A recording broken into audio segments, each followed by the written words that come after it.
Assalamualaikum warahmatullahi wabarakatuh. Selamat siang, salam jumpa, salam satu bangsa. Para pemirsa Indo24 TV, kita berjumpa lagi pada siang kali ini. Dan pada siang kali ini kita akan melihat satu berita, di mana berita ini cukup menghebohkan, yaitu tentang kiamat. Hanya saja kiamatnya bukan kiamat seperti yang dikabarkan oleh kitab-kitab suci, tapi kiamat PNS. Apa itu kiamat PNS dan bagaimana ini terjadi? Dan benarkah ada kiamat PNS? Nanti kita akan baca beberapa berita. Yang pertama mungkin akan saya baca dari Keuangan News ID. Di sini ada suatu judul berita mengatakan Jokowi sudah mengambil langkah, kiamat PNS mendekat.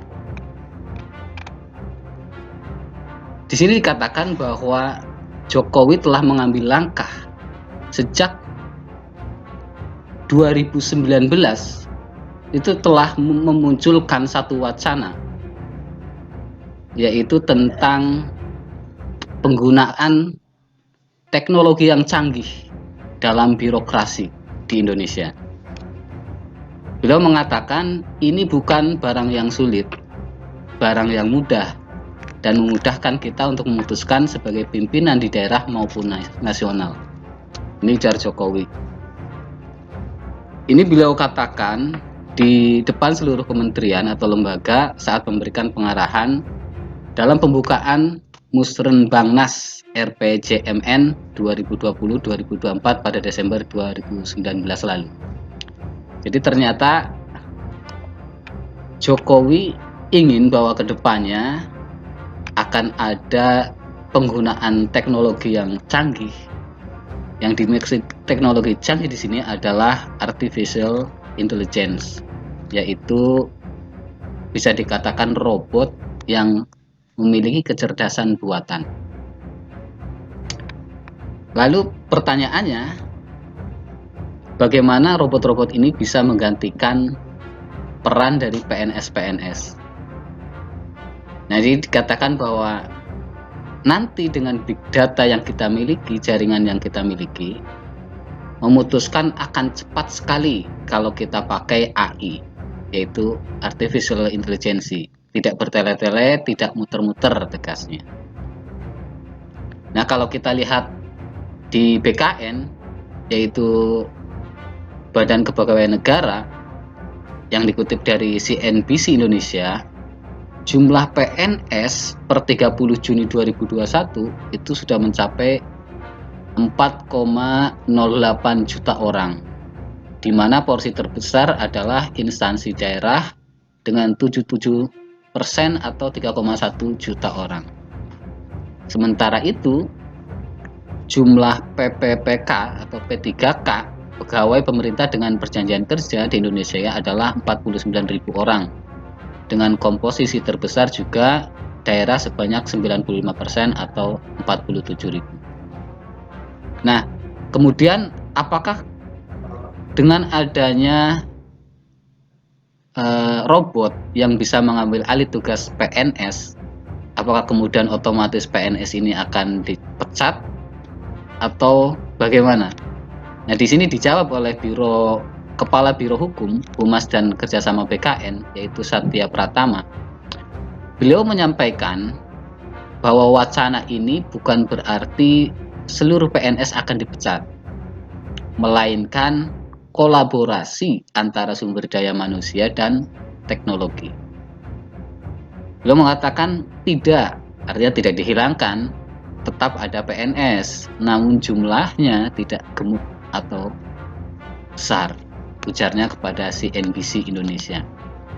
Artinya di sini butuh konsep atau perencanaan yang sangat matang, juga komprehensif, menyeluruh, sehingga waktu yang dibutuhkan tidak tidak terlalu lama, artinya lebih singkat. Dan beliau mengatakan itu masih dikaji lebih lanjut. Nah, baik itu kita ambil dari Keuangan News ID.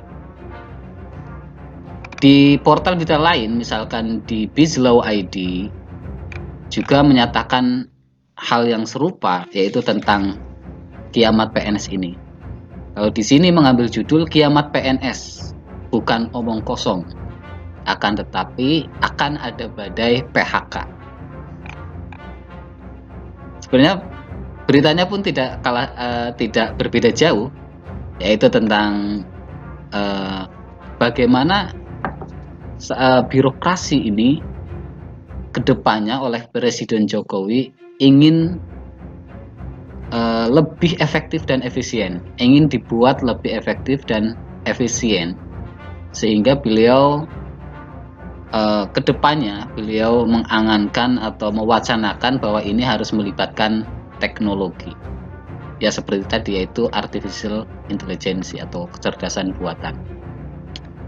Beritanya hampir mirip, di sini pun sama.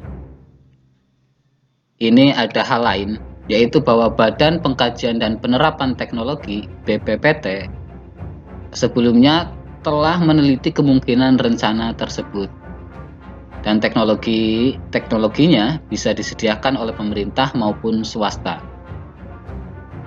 Namun, masalah yang muncul adalah ketidakmampuan PNS untuk memanfaatkan teknologi, katanya begitu. Nah, di sini dikatakan misalnya untuk menggantikan eselon 3 dan eselon 4 dengan robot, dibutuhkan sebuah data latih yang dari data itu akan dihubungkan dengan algoritma. Barulah robot atau kecerdasan buatan akan bisa menggunakan algoritma dari data tersebut. Untuk selanjutnya, dikatakan bahwa jika dilihat dari buku statistik ASN per Juni 2021, jumlah PNS memang mengalami penurunan sejak tahun 2016 silam. Ini membuktikan bahwa porsi PNS di negara ini semakin berkurang.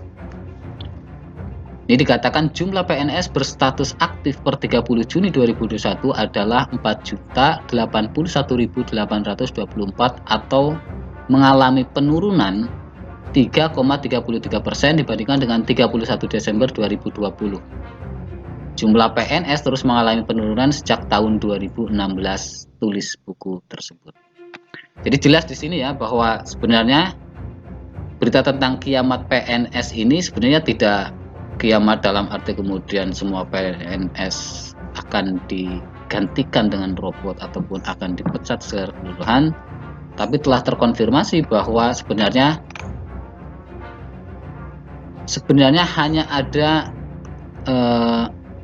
pengurangan dari jumlah penerimaan yang sebenarnya sudah terjadi sebelum tahun-tahun ini. Jadi sudah terjadi, kalau tidak salah tadi dari tahun 2016 itu sudah berkurang penerimaan PNS, yang mana nanti untuk kedepannya wacana yang digulirkan oleh Presiden Jokowi adalah mengkolaborasikan antara PNS dengan teknologi yang canggih, yaitu berbentuk robot yang memiliki artificial intelligence atau intelijensi buatan, sehingga sebenarnya tujuannya adalah untuk efisiensi dan juga efektivitas dalam bekerja tentu saja. Nah, kalau kita lihat dari sini, berarti PNS yang dimaksud adalah mungkin PNS yang bukan seperti guru. Saya kira masih agak jauh kalau harus menggantikan peran guru dengan robot.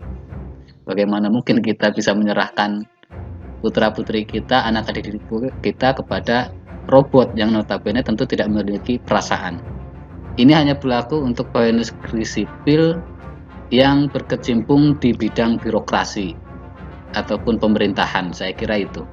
Sedangkan untuk PNS lain, saya kira akan agak sulit untuk digantikan oleh robot, oleh peran robot. Walaupun peran robot yang sangat canggih sekalipun, yaitu yang memiliki artificial intelligence. Dan jangan lupa, tadi dikatakan bahwa walaupun ini robot sangat canggih, tetap robot ini bagaimanapun harus diprogram. Artinya harus ada orang yang mempunyai kemampuan untuk memprogram robot-robot tersebut. Saya kira itu, dan bisa juga sebenarnya tentang berita ini bisa dilihat di banyak portal berita ya. Keuangan News ID, kemudian Makassar Terkini ID, juga bisa juga dilihat di Visual Law ID dan sebagainya. Baik, saya kira itu saja untuk kesempatan kali ini, dan kita akan berjumpa di kesempatan yang lain dengan berita-berita yang lain. Salam NKRI, salam satu bangsa. Akhirul kalam, wassalamualaikum warahmatullahi wabarakatuh.